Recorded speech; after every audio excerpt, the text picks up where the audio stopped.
Allez, c'est parti. Bonjour chancelier. Bonjour madame. On va juste parler du sommet de Luanda aujourd'hui déjà. Qu'est-ce que les Congolais peuvent entendre de bon à ce sommet? Bon, je pense que nous avons la chance en tant que Congolais de voir si les Nations Unies, si la communauté internationale, si les regroupements régionaux parlent en double jeu. En jeu ici c'est quoi? C'est le Congo qui doit avoir bâtir une démocratie. C'est ce qui veut dire qu'on doit aller dans la légitimité, dans la légalité. Eh bien nous sommes curieux de savoir qu'est-ce que Luanda, qu'est-ce que Rwanda, qu'est-ce que Washington, qu'est-ce que Paris, Les Congolais ont une constitution. Et la constitution du Congo ne peut pas être défaite par un groupe qui s'est réuni, même en mars.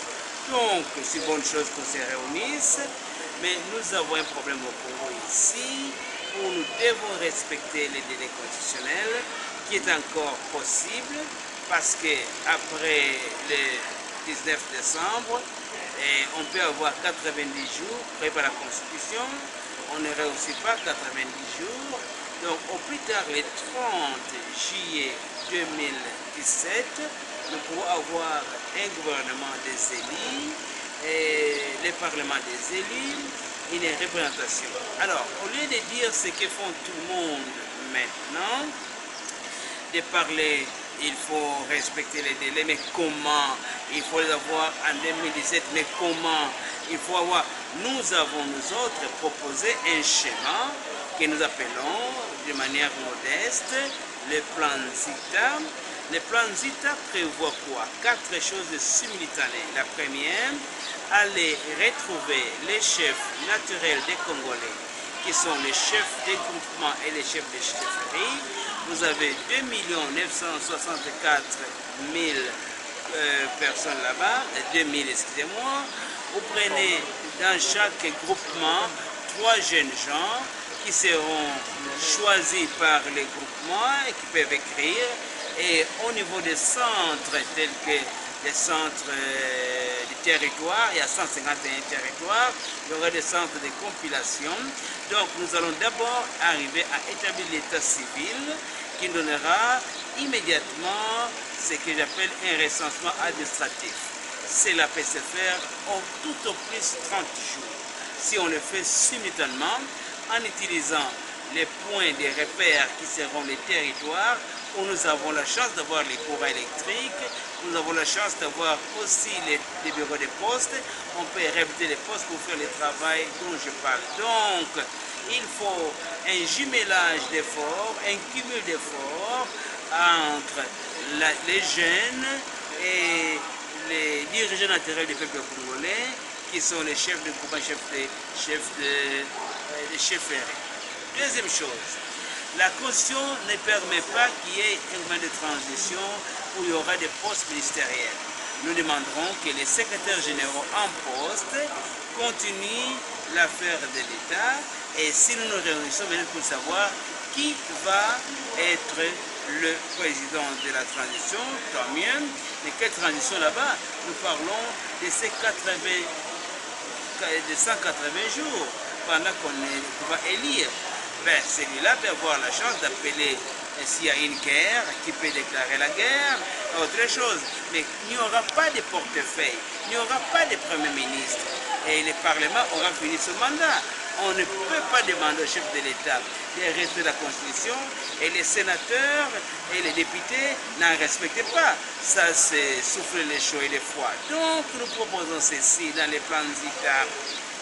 Une synergie d'efforts qui prendra les dirigeants naturels du Congo, qui sont les chefs coutumiers. Et dans chaque groupement, nous prendrons 3 jeunes gens qui savent lire, écrire et utiliser l'informatique. Les acheminer tous au niveau des territoires, 151 secteurs et territoires. Et là-bas, nous aurons le centre de compilation. Quand nous avons d'abord recensé et construit l'état civil, nous pouvons maintenant arriver, deuxième phase, d'avoir l'enrôlement des électeurs. Et nous remettrons aux Congolais 2 cartes. Au même moment, la commune, les secteurs vont remettre à nos électeurs une carte nationale d'identité et la CENI donnera une carte d'électeur. Mais je dis, il faut payer à ces gens-là 1000 $ pour le travail. Donc il y aura 50 000 enfants qui recevront 1000 $ chacun. Et il y aura aussi des chefs de groupement qui seront associés, qui auront ça. Nous pouvons le faire, nous devons le faire et nous allons le faire. Et professeur, vous avez parlé de votre plan, mais ici, déjà, on se prépare déjà pour un gouvernement de transition. Ce que vous dites là, le rôle est déjà réglé là-bas à l'OIA. Il y avait déjà un accord pour accepter ces régimes de la transition. Mais ce que vous vous proposez là, c'est impossible d'être mis en œuvre parce qu'on a déjà des accords. Si on a déjà des accords, nous faisons quoi à Luanda? C'est que nous avons un accord qui est imparfait. Nous savons que même si Jésus-Christ lui-même descendait sur terre aujourd'hui avec tous les anges du ciel, on ne peut pas changer la constitution des Congolais sans aller au référendum. Alors que le référendum s'appelle aussi élection. Dès lors qu'il n'y a plus de temps pour un référendum, dès lors qu'on ne change pas la constitution maintenant, comment vous allez justifier la légalité, la légitimité, je pense, d'un gouvernement de transition? Donc il faut que nous puissions adoucir un peu nos appétits politiques. Je comprends qu'il y a des gens qui veulent être Premier ministre. J'ai même entendu qu'ils veulent avoir un bureau pour recevoir les CV. Et c'est curieux de voir les CV parce qu'il n'y aura presque rien là-bas. Soyons sérieux, allons aux choses réelles. Les Congolais demandent les élections. C'est le moyen royal de devenir Premier ministre. Élection, s'il vous plaît. D'être ministre élection, s'il vous plaît. Donc, que les gens rêvent, c'est bon. Mais je ne vois pas, moi, la légitimité d'un gouvernement de transition et arriver à créer un gouvernement illégitime sera peut-être mettre en danger notre démocratie. J'en appelle aux politiciens, évitez l'esprit de gourmandise politique. Le Congo n'a plus besoin de gens qui vont passer par coup de force, d'un dialogue aussi compréhensible soit-il, mais celui-ci, vous savez, quand vous avez les forces morales d'un pays, l'Église catholique, vous avez la jeunesse, vous avez le reste du monde qui parle. Sommes-nous les seuls qui avons raison? L'Amérique, l'Union européenne, tout le monde dit qu'il faut avoir l'élection en 2017. Vous voulez avoir en 2018, pourquoi? Et les plans d'État vous montrent qu'au 30 juin 2017, nous pouvons installer au Congo. Donc, professeur, là, vous rêvez parce que Nanga a déjà dit qu'on aura les élections en 2018. Oui, il a introduit sa requête à la Cour constitutionnelle. On l'a déjà répondu. Donc, vous rêvez. La Cour constitutionnelle n'a pas donné à Nanga un délai. Il a dit un délai raisonnable. Il a dit à 2018. Nanga avait déjà demandé à 2018. En 2018, c'est irraisonnable. Nanga n'est pas encore le propriétaire du Congo. La CENI non plus.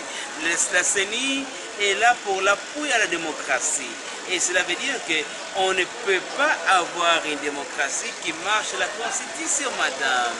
Et je pense que maintenant, c'est dont les Congolais demandent, c'est arriver à avoir un respect scrupuleux de la Constitution. Ce que demande le chef d'État, nous le demandons aussi à tous les ministres et à tous les députés. Il a déjà eu un accord là-bas, lui. C'est fini, là, oui, c'est passé le temps initial. Cet accord-là n'a pas... Parce que bientôt, là, on va installer le gouvernement de la transition. Cet accord-là n'est pas encore accepté par tous les Congolais. Et ce serait aller mettre un coup de force. Mais on demande déjà le deuxième dialogue, on va régler les petits problèmes. Donc seulement, il n'y a pas encore accord qui est accord. Un accord est accord quand l'accord est accord. Il y a déjà à Luanda là-bas, il y a des rassemblements qui sont là-bas. C'est le signe des désaccords, parce que nous pensons que les Congolais ne peuvent plus devenir propriétaires du Congo comme Léopold. L'époque où il y avait un propriétaire du Congo avec Léopold est loin passée. Maintenant, les Congolais vont s'assimer. Ça veut dire quoi? Nous allons par les urnes et les urnes. Nous proposons qu'ils oublient l'idée d'avoir des ministres de transition. S'ils étaient sérieux, ces ministres-là, ils diraient ceci: nous serons ministres de la transition, mais nous ne serons pas candidats. Mais qu'est-ce qu'ils ont fait? À la page 10 des préambules que j'ai lu là-bas, de leur premier projet qu'ils ont voté. Ils se taillent d'abord la chance d'avoir 90 jours avant pour quitter le pouvoir et aller vers. Non, si quelqu'un était patriote réellement, il dirait que tous ceux qui seront dans les gouvernements de transition ne seront pas candidats aux élections à venir. Mais le moment ils veulent être quoi? Juge et parti. Non, nous ne pensons pas que l'heure est là pour un gouvernement de transition. C'est un rêve, c'est un appétit des politiciens, des mauvais goûts, mais un rêve qui deviendra justement un cauchemar. Bref, donc vous voulez dire que vous restez pessimiste quant à ces sommets de Luanda? Je ne vois pas ce que Luanda peut faire au-delà de la Conseil du Congo. Si Luanda allait au-delà de la Conseil du Congo, les Congolais sont demandés de ne pas exécuter un ordre manifestement illégal, conforme à la Constitution. Et là-bas, nous avons le devoir de ne pas respecter tout ce qui est illégal. Donc, je voudrais que nous puissions comprendre que le Congo s'est trop entre-déchiré pendant longtemps.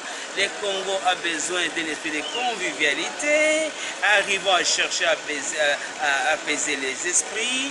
Il n'y a pas une disposition légitime, constitutionnelle, qui permet un gouvernement de transition avec des portefeuilles des ministres. Qu'ils oublient ces rêves-là. Je vois l'appétit. Mais ce n'est pas le temps. Et là, les Congolais, nous sommes tenus par la Constitution de ne pas respecter un ordre manifestement illégal. En voici un. Merci, chancelier. On va parler du budget 2017. Corneille Nangaa a déjà présenté à l'Assemblée un budget de 5 milliards. Il y a une baisse par rapport à l'année passée, à cette année, pardon, courant. Comment est-ce que vous pouvez réagir par rapport à ce budget de 2017? Madame, un pays comme le Congo, un budget de 9 milliards, c'est très peu. Amener ça à 5 milliards, c'est insultant. Mais ce n'est pas un problème. Le gouvernement de M. Matata est à la fin. Je pense que le peuple va arriver à trouver autrement comment faire les choses. Pour le moment, ce qui m'intéresse, c'est que les bateaux Congo ne deviennent pas un navire ivre. Respectons la Constitution, restons dans la Constitution, marchons dans la Constitution, et oui, nous bâtirons un pays plus haut qu'avant. Les budgets qu'on a donnés, bon, que l'on donne, cela montre une fois de plus une faillite de réflexion. Pour le moment, que les politiciens qui veulent devenir des ministres comprennent qu'ils ont essayé, mais c'était un essai, un ballon d'essai qui ne va pas aboutir parce que ce sera illégitime. Et si c'est métaux par force, tant mieux, mais ils ne seront pas légitimes parce qu'ils seront contestés par l'autorité morale du Congo, par la majorité des Congolais et par la majorité des gens qui pensent. Madame, je vous donne un exemple. Prenez seulement le nombre d'enfants congolais qui ont raté l'examen d'État et qui ne sont plus jamais rentrés à l'école, de 1997 à 2016. Vous avez au moins 1 900 000 enfants, c'est 100 000 par enfant, par année. Combien d'enfants qui n'ont pas atteint l'école secondaire avec ceux qui ont arrivé là-bas? Encore au moins 1 900 000. Donc, nous avons une armée des indignés. Personne ne contrôle ces gens-là que vous voyez qui marchent là-bas. Ils s'appellent Ntela, Mamate, Tatate. Quand ces gens-là sont en train de se partager les gâteaux, les pots de ministère, ces parents-là n'ont pas d'emploi. Ces parents-là n'ont pas de quoi envoyer leurs enfants à l'école maternelle où on paye au Congo. Bien qu'il y ait qu'on ne paye pas l'école maternelle jusqu'à primaire, on paye au Congo. Ces parents-là voient les enfants mourir de malaria. Ces parents-là voient les gens qui étaient jadis pauvres circuler dans leur quartier en jeep teinté. Ils sont devenus politiciens. Ils ont compris que les politiciens se font la poche gonflée pendant qu'elles sont dégonflées. Madame, le mécontentement des Congolais est tellement grand que c'est irresponsable de croire qu'on peut aller à contre-courant de ce qui s'est fait. J'en appelle à la responsabilité des politiciens, j'en appelle qu'ils viennent et qu'ils comprennent que les Congos veulent la paix, les Congos a droit à la paix et les Congos veulent aller de l'avant. Et cela veut dire ne plus jamais reculer à ses habitudes rétrogradées des gouvernements de transition. Cela, on a mis fin à ça par la Constitution 2006 que nous avons défendue. Donc, regardez aujourd'hui, la population congolaise n'acceptera pas. Si tous les politiciens, avec tous les groupes réunis au stade des martyrs, à Luanda peut-être, ou bien aller encore à Washington, ou quoi, il n'y aura pas un seul complot contre les Congolais qui réussira. Ceux qui ont essayé en France ont échoué, ceux qui ont essayé là-bas ont échoué, et je vous dis, Dieu va défendre les Congolais. Que les Congolais tiennent bon et qu'ils sachent que la violence n'arrange rien, mais nous n'allons pas courber les fronts. Non, on ne marche pas sur nous. On a dit dresser nos fronts, longtemps courbés. Nous n'allons plus jamais courber nos fronts. Nous allons demander que tout politicien joue par les règles. Et les règles, c'est quoi? C'est la Constitution. Point très bas. Monsieur, vous avez parlé de la violence, je ne sais pas, du côté du rassemblement se prépare déjà le 5 novembre pour un meeting. Comment est-ce que vous entrevoyez cela? Est-ce que cela ne va pas rebondir dans le sens de la violence ou... Madame, le peuple congolais n'est pas un peuple violent. Le peuple congolais n'a jamais fait une seule guerre dans l'histoire. Toutes les guerres au Congo sont les fruits des rebelles qui étaient nés soit en Afrique du Sud ou d'autres pays jusqu'à Che Guevara. Le peuple congolais, c'est un peuple paisible. Quand vous voyez les peuples là qui marchent, ce n'est pas les Congolais. La question est heureusement qu'il y a la CPI qui est là et qui va continuer à regarder ces gens-là qui incitent les jeunes à la violence, qui poussent les gens à la violence. Mais les Congolais, j'ai confiance aux Congolais qui ne sont pas violents. Vous avez vu la journée morte, comment ça a été? C'était calme. Donc je pense que... Mais le 19 septembre, il y a eu des débordements. Mais comment il y a eu des débordements? Je ne connais pas. Ça nous attend la justice qui va trancher. Mais les peuples congolais, je connais très bien. Il y a 25 ans, madame, je suis en politique congolaise, où je travaille au jour le jour dans la politique congolaise. Les Congolais n'est pas violent. La violence que nous connaissons avec les rébellions qui ne font que rien, c'est des fruits des gens qui sont méchants, des ennemis de ces pays. Et quand vous regardez ces gens-là qui parlent, ce sont les mêmes gens qui nous ont endeuillés dans les rébellions à gauche, à droite. Il est temps qu'on arrête les bains de sang au Congo. Nous ne voulons plus voir un seul enfant mourir. Voilà les Congolais qui parlent de la bêtise. Vous avez vu les Congolais qui parlent, nous avons Ligue des jeunes, Ligue des jeunes. Est-ce qu'un parti peut dire une Ligue des jeunes? C'est quoi une ligue? On ne définit pas les mots. On n'a pas de Ligue des jeunes des républicains aux États-Unis. Les jeunes sont instrumentalisés par des gens qui veulent les rendre les ligues. Quand on a une ligue arabe, c'est que les pays arabes se mettent ensemble pour défendre l'intérêt des arabes. Mais l'intérêt de ces enfants-là qu'on met dans les ligues des jeunes à gauche, à droite, sont défendus par qui? Il n'y a pas de bourse d'études, il n'y a pas de pistes pour le travail, il n'y a pas de soins de santé, il n'y a pas de si. Ces enfants sont en train de marcher tel là. Arrêtons ces bêtises-là, n'instrumentalisez pas la jeunesse. J'appelle la jeunesse de chercher le bonheur. Et le bonheur, c'est quoi? C'est dans la démocratie, dans les poids et les contrepoids. Et cela va être dans la démocratie et les élections. Nous allons aux élections, nous n'aurons pas un gouvernement de transition qui est une antithèse d'une voie démocratique. Mais bientôt là, ça sera déjà mis en place. Très bien, c'est madame, je vous dis que les revers n'est pas Messie Ntita. Les revers, c'est qui passe qu'il y en aura un, il n'y en aura pas un. Le champ à bois, il n'y aura pas. D'accord, mais il y a des caravanes. Toutes les caravanes s'arrêtent à la gare. Eh bien, la gare, c'est quoi? C'est la Constitution. Cette caravane va s'arrêter. Madame, on ne va plus tolérer dans ces pays d'avoir cette idée médiocre, la kakistocratie, c'est-à-dire un système de médiocrité qui doit gouverner à tout moment. On ne peut pas avoir une transition. S'il y en aura une, ce seraient les secrétaires généraux qui vont expédier les affaires courantes. Point très barre, pas d'autre chose. Autre chose, c'est une farce. Les pays, le Congo ne va pas le faire. Et nous sommes demandés par la Constitution de ne pas obéir à un ordre manifestement illégal. Eh bien, qu'est-ce qui est encore plus illégal que quelqu'un qui marche la Constitution du Congo? Merci, professeur Ndi. Que Dieu bénisse le Congo. Je pense assez rapidement si